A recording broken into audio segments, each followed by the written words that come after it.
Hello everyone, स्वागत है आपका आपके अपने चैनल हंसराज स्टडी मटेरियल में।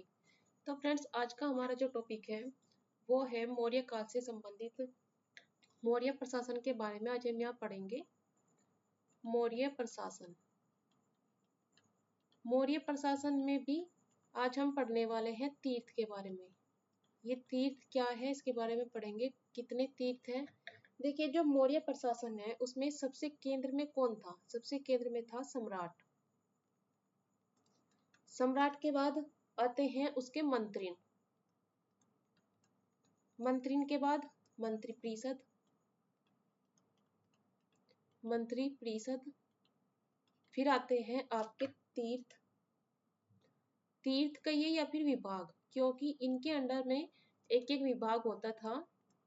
और लास्ट में इसके बाद आते हैं अध्यक्ष। तो ये तीर्थ है, ये कितने बताए गए हैं? ये बताए गए थे 18 और अध्यक्ष बताए गए हैं 26। आज हम इन 18 तीर्थों के बारे में ही पढ़ेंगे। कौन कौन थे, इन्हें क्या कहा गया है, इसके बारे में आज हम यहाँ पढ़ने वाले हैं। काफी इंपॉर्टेंट टॉपिक रहेगा आपका, बहुत बार एग्जाम में क्वेश्चन बनता है, तो इसलिए आप ध्यान से पढ़ें। तो चलिए देखते हैं। सबसे पहले इसमें फर्स्ट पॉइंट देखते हैं। पहला तीर्थ कौन? प्रधानमंत्री और पुरोहित। प्रधानमंत्री, इनके नाम याद रखने हैं अच्छे से। प्रधानमंत्री और पुरोहित। इस पद पर कौन था? चंद्रगुप्त मौर्य के समय इस पद पर चाणक्य रहे हैं। दोनों ही पद ये चाणक्य के, इन प्रधानमंत्री और पुरोहित इन दोनों पद पर चाणक्य रहे हैं कुछ समय तक। इस पद पर ये बिंदुसार के समय तक भी रहे हैं, और बिंदुसार के समय जब चाणक्य की मृत्यु हो गई थी तब रहे थे खल्लाटक। तो एक पद तो, एक तीर्थ तो हुआ प्रधानमंत्री और पुरोहित का। दूसरा किसका था? युवराज का। युवराज जो कि राजा का उत्तराधिकारी होता था, उसका। इसके बाद सेनापति। सेनापति किसे कहा गया है? सेनापति ये युद्ध विभाग का मंत्री था। ध्यान से देखना है आपको, युद्ध विभाग का मंत्री। युद्ध विभाग का मंत्री सेनापति। सन्निधाता एक है, सन्निधाता। सन्निधाता, सन्निधाता किसे कहा गया? जो राजकीय कोषाध्यक्ष से संबंधित था।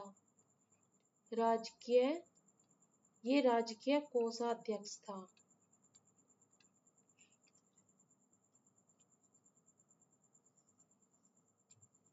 तो 4 हो गए हमारे। पांचवा समाहर्ता। समाहर्ता कौन था? समाहर्ता था राजस्व विभाग का अधिकारी। राजस्व विभाग का प्रमुख अधिकारी।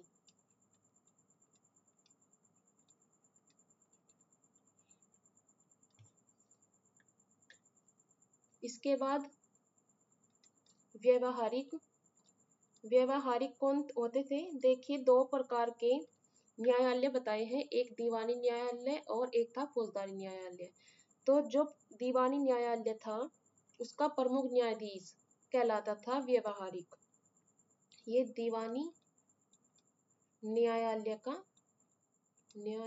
का प्रमुख न्यायाधीश, प्रमुख न्यायाधीश। और जो प्रतिष्ठा होता था, प्रतिष्ठा, ये कौन था?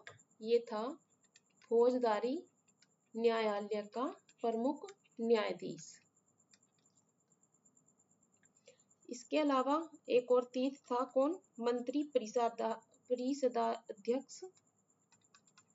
मंत्री परिषदाध्यक्ष अर्थात मंत्री परिषद का अध्यक्ष। दंडपाल। दंडपाल कौन होता था? दंडपाल होता था सेना की सामग्री को जुटाने वाला। जो सेना के लिए जरूरी सामान होता था उसको इकट्ठा करना, उसकी व्यवस्था करना किसका काम था? तो वो था दंडपाल का। सेना की सामग्री को जुटाने वाला प्रमुख अधिकारी, ये सारा कार्य दंडपाल के अंतर्गत था।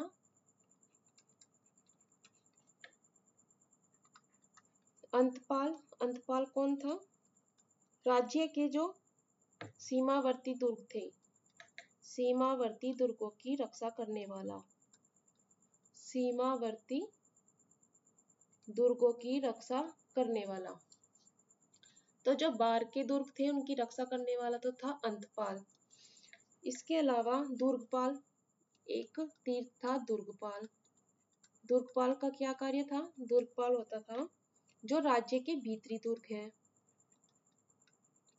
राज्य के भीतरी दुर्गों की रक्षा करने वाला प्रमुख अधिकारी। तो जो सीमावर्ती दुर्ग है उनकी रक्षा करने वाला अंतपाल, अंदर के भीतरी भागों के जो दुर्ग है उनकी रक्षा करने वाला दुर्गपाल। 12 नंबर पे आता है नागरक। नागरक आप इसके नाम से भी याद रख सकते हैं, अर्थात नगर का प्रमुख अधिकारी, नगर का प्रमुख अधिकारी। इसके अलावा और अधिकारी है आटविक। आटविक जो कि वनों से संबंधित था, वन विभाग का प्रमुख अधिकारी। तो आपको याद रखने हैं, काफी इंपॉर्टेंट पॉइंट है ये। 14 है प्रशस्ता। प्रशस्ता, प्रशस्ता कौन होता था? देखिए जो राजकीय कार्य होते थे तो उनसे जो कागजी कार्यवाही थी, कागजों से, राजकीय कागजों से संबंधित लेखा जोखा रखने वाला, राजकीय कागजों से संबंधित प्रमुख अधिकारी, इनका जो लेखा जोखा होता था उससे संबंधित था ये। कर्मांतिक, कर्मांतिक कौन था? कर्मांतिक था उद्योग धंधों से संबंधित, जो राजकीय उद्योग धंधे थे उनसे संबंधित ये प्रमुख अधिकारी होता था।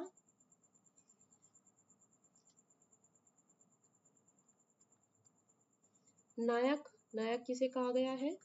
नायक था युद्ध सेना का संचालक। आपको ये 2 पॉइंट है, ये अच्छे से याद रखना है।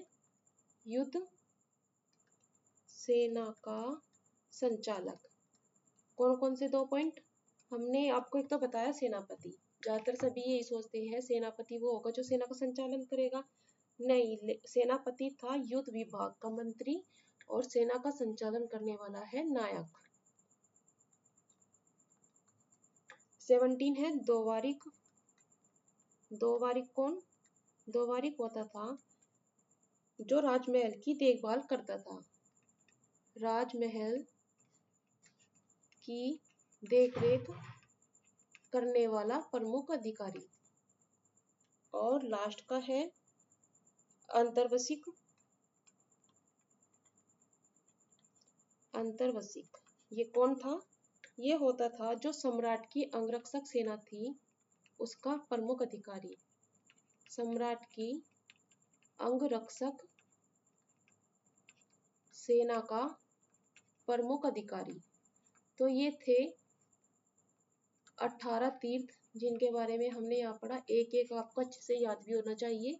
इनसे संबंधित जो भी रिलेटेड क्वेश्चन रहेंगे वो तो हम धीरे धीरे डालते ही रहेंगे। कई टॉपिक हम कर भी चुके हैं, जो इम्पोर्टेंट क्वेश्चन पहले एग्जाम में पूछे जा रहे हैं वो हम कई टॉपिक यहाँ पर कर भी चुके हैं।